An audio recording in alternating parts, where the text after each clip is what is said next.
And here we go from the national headquarters of RT America, our nation's capital. Hello again, everybody. I'm Rick Sanchez. So let's do this. Yesterday, we led this newscast with the story of how Huawei is getting a beatdown from the Trump administration sanctions, and more to the point, the president's executive order, which says that no American can now even buy a Huawei phone, no less do business with Huawei. Well, that prompted Google to tell Huawei that they can no longer use its intellectual properties, its hardware, its software, all the Google apps, the Play Store, the Android updates, essentially what makes a phone, right?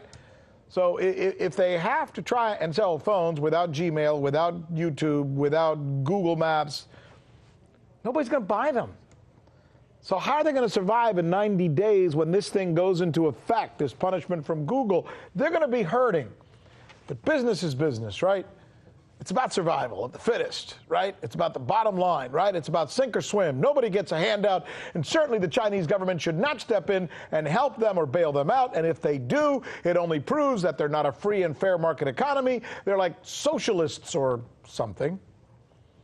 Well, let's think about that for a minute. In fact, let me give you some data. So U.S. banks were pretty much the same as in the condition that Huawei is in right now. Back in 2008, they got bailed out by the government of the United States of America. In other words, you and I paid taxes so that our money could be used to prop up those banks. How much, by the way? How much do you think it was? $83 billion a year. Guaranteed subsidy, thanks to the bailout of 2008. By the way, you know how big a part of that money is spent? It's used to pay the bonuses for Wall Street guys. $31 billion worth of bonuses from money that they take from me and you. You want a more recent example? Here, I'll give you one. General Motors. They got some help from the Trump administration recently. It got $600 million in federal contracts. That's business they don't have to look for. Here you go. Automatic business. $500 million in tax breaks. Compliments again of Uncle Sam. And you know how much their CEO got of that? $22 million. Now, shall we return to the Huawei argument? Will they fail, or will they be too big to fail? And if they fail, will the Chinese government prop them up? Here's a better question.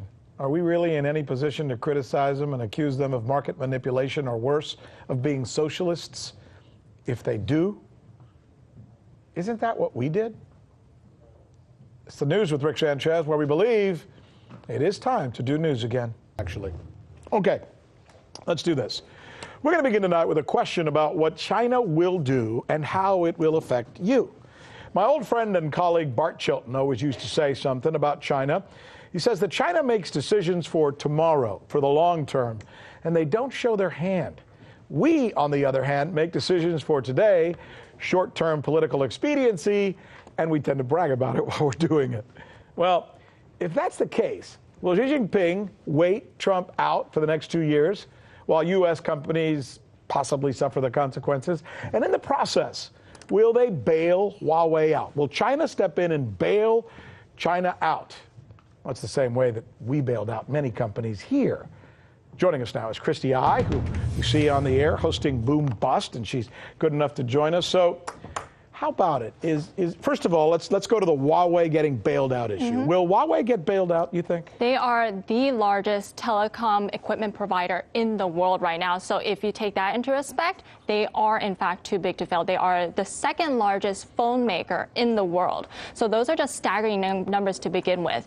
And in retrospect, right now, all the banks, they were privately owned, and they got bailed out by a government. Right. Ours, you mean? Exactly. Yeah. Huawei, instead, it's state-owned, state-run, state-backed. So, in fact, the government is merely funding its own company. So it's not really a bailout. But you know, it's using terms differently. But in the end, if I hear people all the time say, well, that's not fair because, you know, we have true capitalism and our companies have to sink and swim on their own and nobody's going to give them a free ride. Yes, we did. Yeah, We're giving companies, left and right a free ride, right? You're subsidizing Boeing, too, as well, the U.S. So that makes it a little bit more difficult in that sense. Let me ask you something about what's going on right now with China.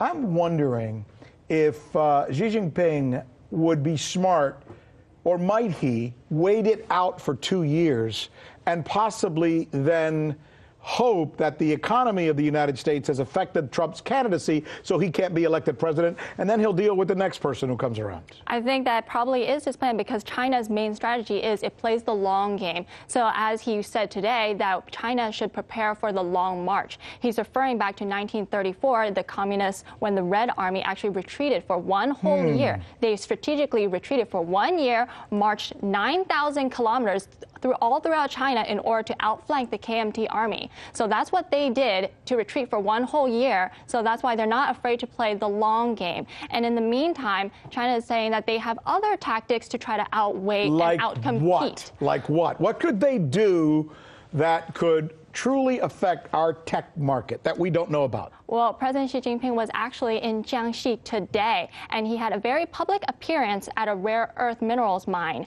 And this was a very public appearance. There was photos, and he wanted it to be publicized. Why? So that U.S. can see that they are in fact dependent on China's supply of rare earth minerals.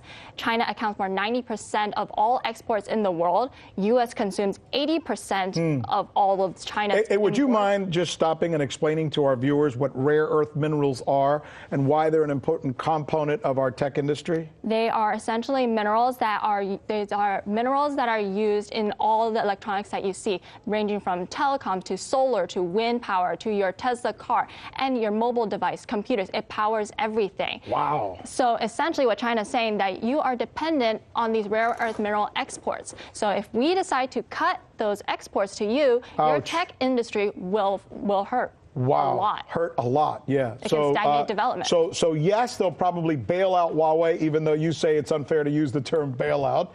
And two, they're probably going to play the long game and do what they can to wait out Donald Trump while affecting his economy. And exactly. I say his economy in political terms because it's all of our economies, right? I'm Rick Sanchez. You found us on YouTube, and that's awesome. But you know what? I'm also live every night at 7 and 8 p.m. Eastern on DirecTV and Dish and cable and satellite, the RT app, and Pluto TV. I'll see you there.